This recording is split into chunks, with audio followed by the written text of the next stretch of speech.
Droits et devoirs dans les coulisses du droit avec vous, Stanislas Bonpoimois. Bonjour, bonjour. Oui, bonjour. Nous allons ce matin parler justement de certaines notions qui prêtent souvent à confusion dans la conscience collective, dans le commun, au niveau du commun des Béninois. On parle aujourd'hui de l'interpellation, de la convocation et même de l'arrestation. On verra entre autres les différents mandats avec notre invité, Maître Glito. Bonjour.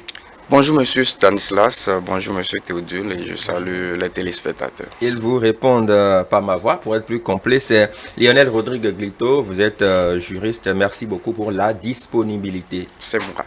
Que peut-on comprendre par interpellation? Merci pour le choix de ce thème. L'interpellation, tout comme la convocation ou l'arrestation, sont des thèmes relatifs à la pure procédure pénale. C'est la procédure pénale qui regorge ces thèmes et il faut distinguer déjà que nous sommes dans le cadre ou dans le champ d'application d'une enquête. S'il n'y a pas enquête, il ne peut pas avoir déjà une convocation, une interpellation et une arrestation. Une arrestation va plus loin. L'interpellation est le fait pour un officier de police judiciaire ou quelqu'un qui a qualité, un officier de police judiciaire ou un agent supérieur de la police judiciaire, ou comme le directeur de la police judiciaire. C'est déjà le directeur, c'est le procureur de la République. Et donc l'interpellation est le fait pour ces autorités-là de poser quelques questions à un individu au cours d'un contrôle judiciaire ou d'une enquête de police. Donc l'interpellation sert simplement à avoir une information. On interpelle quelqu'un pour avoir une information donnée et donc laquelle information pourra déboucher sur la procédure à appliquer. Et donc quand on interpelle quelqu'un, c'est la même chose que de convoquer celui-là parce que l'interpellation qui suppose le fait de poser quelques questions pour avoir une information succède une convocation. La convocation est l'acte administratif qui a été délivré par l'officier de police judiciaire ou celui qui a qualité vers un mis en cause, un futur mis en cause. Il n'est pas encore mis en cause. Dès lors qu'il est interrogé, il est écouté sur procès verbal. On peut dire de lui qu'il est mis en cause. Il faut nuancer souvent les expressions. Au commissariat, on parlera de mise en cause. Devant le juge, en matière de jugement, on parlera de prévenu. Devant un juge d'instruction, on parlera d'inculpé. Et à la cour d'assises ou au tribunal statuant en matière criminelle, puisqu'il n'y a plus de cour d'assises dans notre jargon pénal, on parlera d'accusé. Voilà les expressions. Accusé, prévenu, mise en cause. Est-ce qu'il peut arriver, Maître Glito, qu'on interpelle quelqu'un ou qu'on ait envie de l'écouter sans lui adresser au préalable une convocation dûment établie? Oui, oui. Nous sommes en procédure pénale où il y a les types d'enquêtes. Il y a l'enquête préliminaire, naturellement, qui commence tout doucement par une convocation adressée. Il peut y avoir la procédure qui puisse déboucher sur des cas de flagrant délit qui ne nécessitent pas forcément de convocation. Les flagrants délits ou les crimes flagrants dérogent donc à la procédure de l'enquête préliminaire parce qu'on estime qu'il y a une coercition, une force qui peut être appliquée. Et donc l'individu recherché qui était entre-temps dangereux pour la société entière peut être appréhendé de force parce qu'on le recherchait. Et cela nous amène à déboucher peut-être sur les mandats. Voilà. Donc, il peut arriver, je réponds à votre question, il peut arriver qu'on peut ne pas adresser sommairement ou bien de façon formelle une convocation à quelqu'un et on peut l'interpeller de façon beaucoup plus rapide aussi. Ça existe. Les perquisitions, quand on perquisitionne, par exemple, un endroit et on trouve des individus entre griffes dangereux déjà pour la société. C'est vrai, ils ne sont pas encore jugés, donc on parle de présumés, ils sont présumés innocents, mais il y a des indices, des preuves concordantes qui prouvent à suffire déjà qu'ils sont dangereux pour la société. Et là, on peut déjà les appréhender et les présenter au procureur. Voilà. D'accord. Maître Glito, avant de parler des mandats, il y a quand même une formule qui revient souvent, comme ça, Oui. surtout dans les films, les feuilletons, quand on vient arrêter quelqu'un, on lui dit qu'il a le droit de garder le silence. En tout cas, il y a une formule qui sonne comme magique dans la tête des populations. Vous avez le droit de garder le silence, vous pouvez avoir les services d'un avocat et tout ça. Bon, est-ce que c'est une formule pratiquement magique? Est-ce que c'est obligatoire que l'officier qui vient chercher quelqu'un lui dise cette formule avant de l'amener? Oui, ça dépend. Si nous sommes en procédure d'instruction, par exemple, où le juge d'instruction décerne un mandat formel, il revient aux officiers de police judiciaire ou aux agents de la police judiciaire d'interpeller la personne sur la base de ce mandat. Et en ce moment, ces expressions sont dites. Vous êtes en état d'arrestation, vous êtes tenu de garder le silence. Tout ce que vous dites sera retourné contre vous. C'est d'abord ça l'expression. Nous sommes en matière pénale où les ça règles... sonne comme un refrain souvent, hein? Oui, la procédure pénale est une procédure plus ou moins de droit commun. Et quand j'ai parlé en tout temps des infractions, pourquoi on parle d'infractions de droit commun? C'est parce que tous les pays appliquant le droit romano-germanique appliquent le même système de droit où ces expressions sont les expressions familières. L'avocat béninois qui va plaider à la cour d'appel de Paris ou au tribunal de Paris plaidera selon le même droit, selon le même système, même si à l'interne les procédures diffèrent, mais c'est quand même le même système de droit, ce qui fait qu'il y a l'unanimité.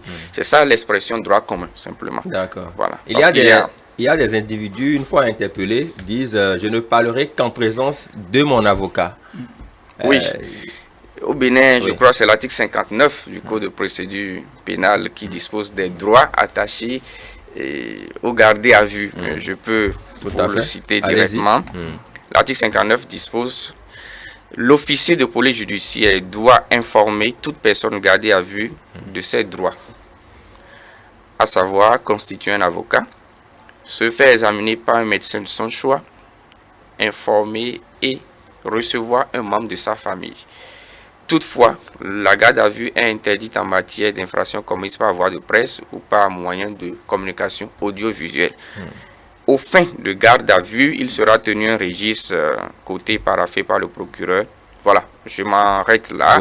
Simplement pour dire que l'article 59 a cité ces trois droits fondamentaux de quelqu'un qui est gardé à vue. Que ce soit la Constitution, que ce soit le droit pénal, tant qu'il n'y a pas eu jugement,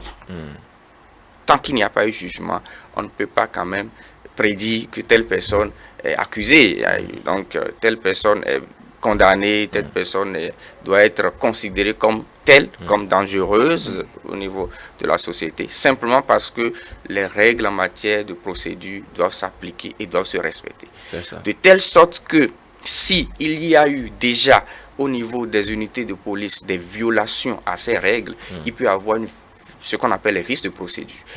Un avocat peut soulever l'irrégularité déjà de la procédure au niveau déjà du commissariat. Et donc, nous sommes un pays qui se veut respectueux des droits de l'homme en général. Et donc, la procédure peut tomber facilement comme ça. Donc, tout est procédure en droit. Il suffit que chacun, à son niveau, respecte légalement ce qui est édicté dans les codes, dans les lois, pour que la procédure soit appliquée. Et nous sommes en matière pénale où si on fait quelques erreurs, si on commet quelques erreurs, que ce soit même le magistrat, parce que le magistrat aussi peut être sanctionné. Si le magistrat doit, par exemple, renouveler le mandat de quelqu'un qui est déposé, quelqu'un qui est en détention préventive, par exemple, il faut renouveler sa détention. Si vous ne renouvelez pas sa détention et que la détention expire, vous pouvez avoir des sanctions, aussi bien disciplinaires que des sanctions purement administratives. Il arrive que les magistrats soient sanctionnés. Oui, les règles de procédure sont strictes en matière pénale et les règles de procédure doivent s'appliquer. Celui-là, acteur judiciaire, autorité judiciaire, qui brûle ou qui viole ces règles, en même temps, les textes disposent de ce que facilement l'intéressé qui se couvre de la violation de cette règle et qui saisit une unité ou qui saisit l'autorité habilitée à dire le droit, aura gain de cause. Et donc celui-là qui est entre-temps dangereux pourra s'échapper parce que la procédure n'a pas été respectée, parce que les règles ne sont pas respectées.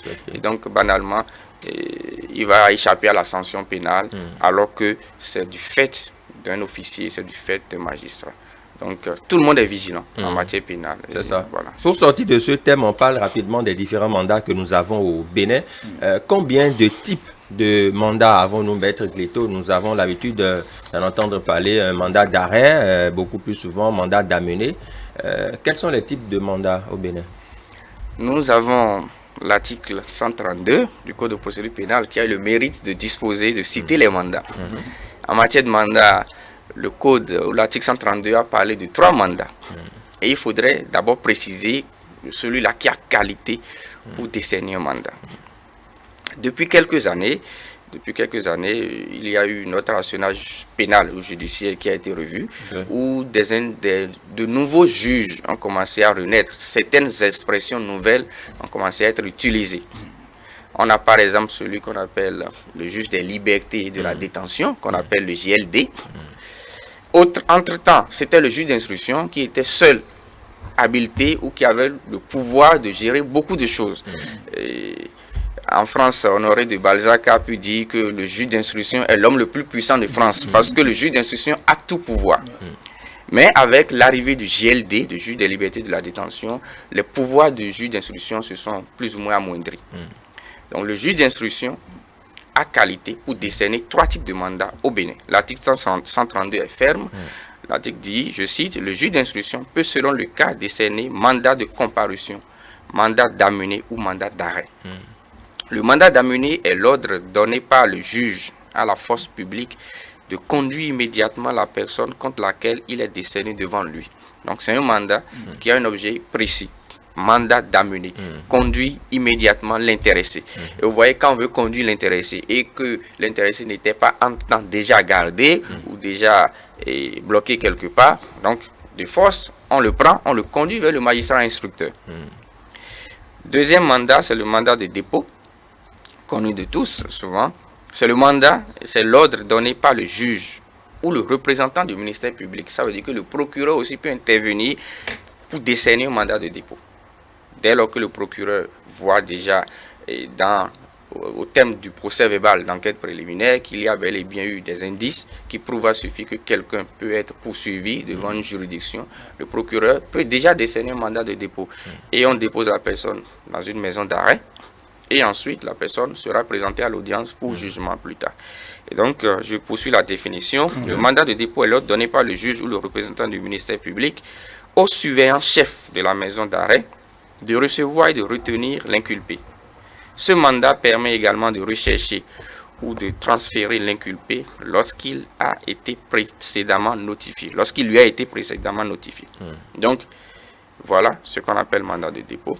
Le mandat d'arrêt, cette fois-ci, est l'ordre donné à la force publique de rechercher l'inculpé et de le conduire à la maison d'arrêt indiquée sur le mandat où il sera reçu et détenu. Le mandat d'arrêt intervient dès lors que quelqu'un est en fuite.